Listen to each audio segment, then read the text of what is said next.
तेल अवीव के आसमान में नागिन जैसी नाचती ईरान की मिसाइल। लेबनान इजराइल बॉर्डर पर बम धमाकों के बीच दौड़ता ट्रक। बेरूत में इजराइल ने बमबारी कर आधा शहर बनाया खंडहर। ईरान ने ट्रंप टीम के 13वें पार्टनर को दी बारूदी डोज।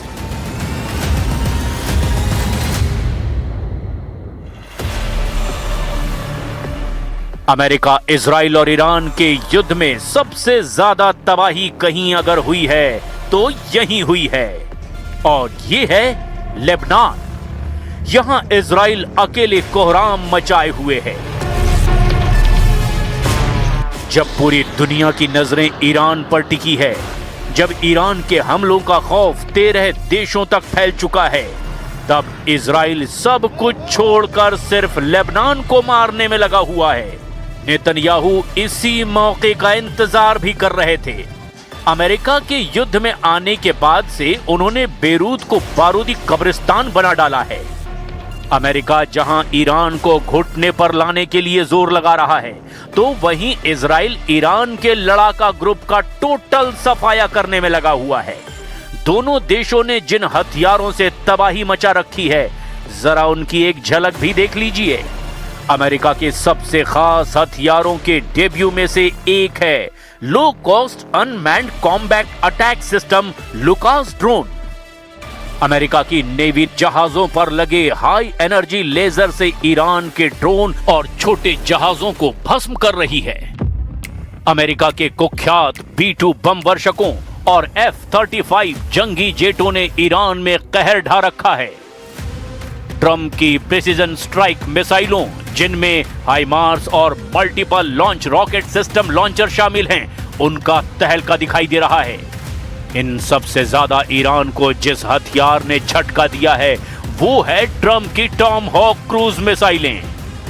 इजराइल ने स्पाइस गाइडेड बम और GBU-28 बंकर बस्टर बम से भारी नुकसान पहुंचाया है। इजराइल का heron long range drone Iran में हमलों के साथ जासूसी के काम को भी बखूबी अंजाम दे रहा है। इजराइल ने ईरान पर Eton drone, Delilah cruise missile और रैम्पेज सुपरसोनिक मिसाइलों की बौछार भी कर रखी है। ट्रंप दावा कर रहे हैं कि उनकी मार से ईरान पस्त हो चुका है, लेकिन पूरी तरह पिटकर भी हार मानने को तैयार नहीं। The Navy is gone. 24 ships in 3 days. That's a lot of ships. Their anti-aircraft weapons are gone. So they have no air force, they have no air defense. All of their airplanes are gone. Their communications are gone. Missiles are gone, launches are gone, about 60% and 64% respectively. Trump की इन धमकियों और धौंस को Iran धमाकों से धुआं कर रहा है। Iran ने ऐलान कर दिया है कि वो ट्रंप से कोई समझौता नहीं करने वाला। ईरान को युद्ध में जीत का इत्मीनान है। ईरान यहां तक कह रहा है कि अभी हमलों का ट्रेलर दिखाया है। इजराइल, अमेरिका और उसके साथ दिख रहे जितने भी देश हैं, उन्हें बेरहम मौत दी जाएगी।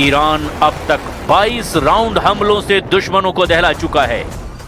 ईरान ने अपनी सबसे विस्फोटक मिसाइलों, जिनके नाम खुर्रम शहर 4, खैबर और फत्ताह हैं, उनके धमाके शुरू कर दिए हैं। ईरान के जबरदस्त हमलों के बीच पीएम नेतन्याहू ने इमरजेंसी सिक्योरिटी मीटिंग की है। वॉर मीटिंग में पीएम के साथ डिफेंस मिनिस्टर इजराइल काट्स भी शामिल हुए। बार बार ईरान की तरफ से हमला किया जा रहा है और रॉकेट्स और मिसाइल्स फेंके जा रहे हैं। अभी आप देख सकते हैं कि यहाँ पे इंटरसेप्ट किया गया है मिसाइल जो लॉन्च किया गया था उसको यहाँ पे आसमान में इंटरसेप्ट किया गया है, यहाँ पर भी इंटरसेप्ट किया गया है। ये देखिए आप, आसमान में धमाके हो रहे हैं ज़बरदस्त, तो इंटरसेप्शंस हो रही हैं। ये टेल अवीव की आसमान में। इजराइल के तेल अवीव, हाइफा और यरूशलेम में भी भीषण हमले हो रहे हैं। लेबनान फ्रंट से हिजबुल्लाह फाइटर्स इजराइल पर एंटी टैंक मिसाइलों की बौछार कर रहे हैं, तो वहीं दूसरी तरफ से ईरान की बैलिस्टिक मिसाइलों ने इजराइल के सैन्य ठिकानों को तबाह करना शुरू कर दिया है। ईरान ने यकीन दिलाया कि वो दुश्मन को बराबरी की मार पहुंचा रहे हैं।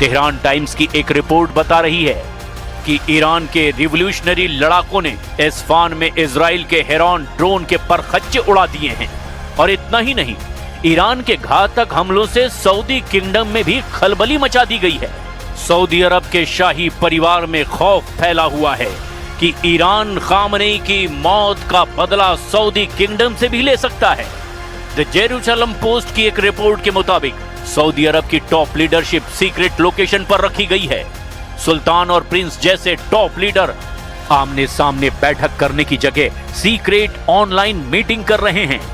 सऊदी क्राउन प्रिंस मोहम्मद बिन सलमान ने आशंका जताई है कि ईरान हूथी लड़ाकों से रियाद को दहलाने वाला है। कान न्यूज के मुताबिक क्राउन प्रिंस मोहम्मद बिन सलमान और उनके पिता किंग सलमान के साथ सीनियर लीडर की सुरक्षा बढ़ाई गई है। इसकी वजह इजराइल के रक्षा मंत्री का ये बयान भी है, जिसमें उन्होंने कहा कि खामनेई की मौत नवंबर 2025 में ही तय कर दी गई थी। We were already in November when we sat with the Prime Minister in a very small forum, and the Prime Minister set a goal to eliminate the Khamenei regime in November. Israel अपने मंसूबों में आखिरकार कामयाब रहा, लेकिन Iran जिस तेवर से इंतकाम ले रहा है उससे साफ है कि युद्ध अभी लंबा चलेगा।